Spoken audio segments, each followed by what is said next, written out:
Hello, my name is Matthew Donahue, and this presentation is based on my literature review for 8557, which is titled Bridging the Gap, Addressing Cultural and Language Barriers to Improve Engagement Amongst High School Students. And, it really addresses how cultural and language barriers impact student engagement and what we as educators can do to close that gap. All right, let's make sure it's recording. Yes. Okay, so I really chose this topic because of its growing relevance in today's classrooms, and also because of my direct experience that I had as a student teacher last semester. Uh, Schools are becoming increasingly diverse, and there is a rising number of English language learners, or ELLs. Yet the systems that are currently in place and the instructional methods in place often fail. And they really fail to reflect or respond to the diversity that is in the classrooms. Throughout my student teachings, I observed some patterns that echoed the research.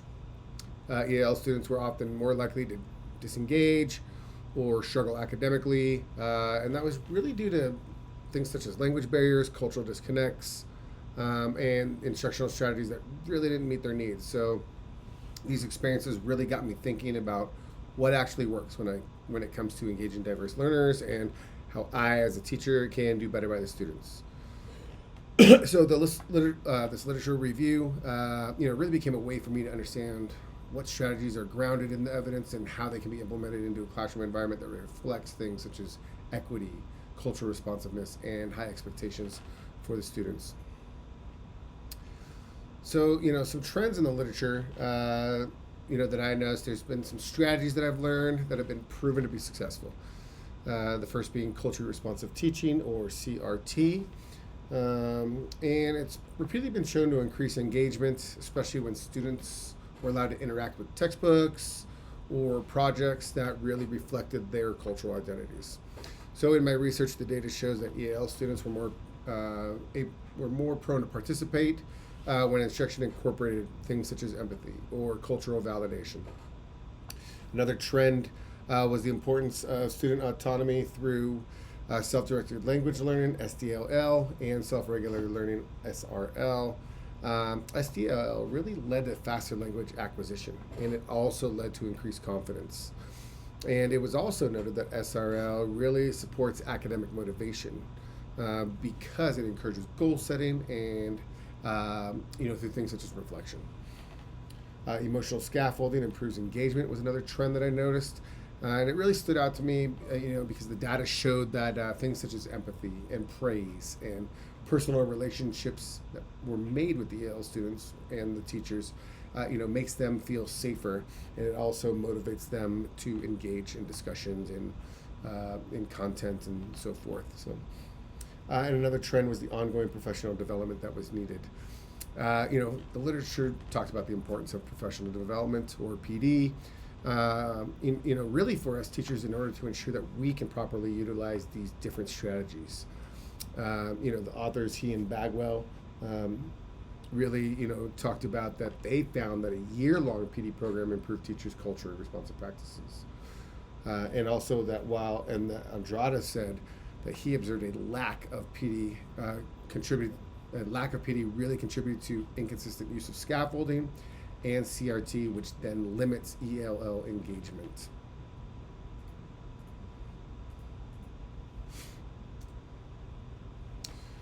Some gaps in the field also exist that I noticed. Lack of long-term studies on engagement strategies. For example, studies provide strong evidence that emotional scaffolding and SDL improve short-term engagement, but neither of them really track student outcomes across an entire academic year or across multiple grade levels. Scalability was a gap in the field as well, specifically more in under-resourced schools or in rural schools where there tends to be budgetary restrictions. Many teachers lack the professional development, and they also lack the support needed to apply culturally responsive and scaffolded strategies. Another gap was limited intersectional analysis. So most studies, tend to isolate language and culture and really don't consider other facets of student identity, such as race or immigration, socioeconomic status, disability. These can also affect these barriers as well. And then the fourth gap, underrepresentation of student voice in engagement research. Most of these studies gather teacher perspectives, but very few talk about the EL students' lived experiences, including their voices, which, would not only validate their perspectives on content and engagement, et cetera, but their voice can also help us teachers design more inclusive, student-centered engagement strategies that we can implement within the classroom.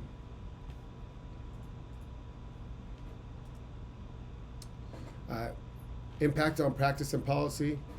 Culturally sustaining pedagogy really promotes inclusion. That's kind of something that all of the studies really honed in on.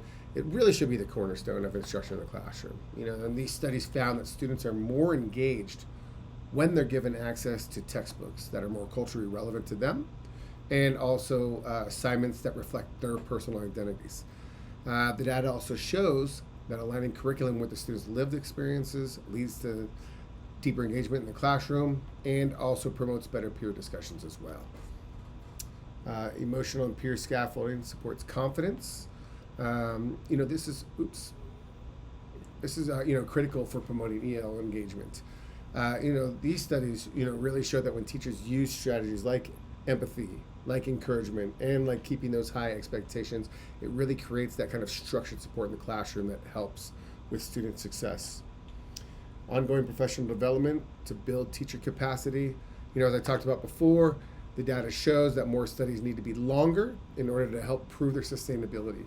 And also the authors caution that teachers, really need to feel prepared. They feel underprepared due to the lack of systemic support. So we really need to get the districts involved in supportive of professional development, especially long-term professional development.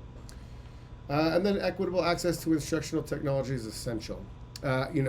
Studies show that technology, when it's integrated into instruction, digital tools such as reading, writing, or translation, EL students show consistent literacy gains. During my student teaching, there was a student who was a refugee, and I allowed her to use her translator app, and it really, her utilizing that tech, really helped her pick up on instruction quicker, at a faster pace. It also increased her engagement in PBL projects, class discussions, and it also did really help promote her academic success.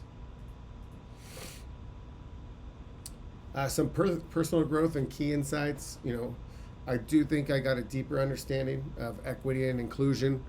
I do think also I gained stronger research, writing, and reflection skills. I've actually never done a literature review before, so this actually really kind of helped me to study and combine various sources into a clear literature review. It also improved my analytical skills, helped me kind of understand how to question educational research and more effectively, so to speak. Also, things like new insight, tech equity ties to engagement. That was kind of my favorite insight. I gained was realizing the connection between technology equity, student engagement. I really kind of previously viewed tech through an instructional lens while researching, but I did notice that unequal access to digital tools can increase those gaps. So you have to ensure that all students have access to, whether it's a laptop checked out from a cart from the library, or phones, or their own laptops, but it really kind of shifted the way of how I think of ed tech. That's not just a tool that can be used, but it's actually a necessity. So,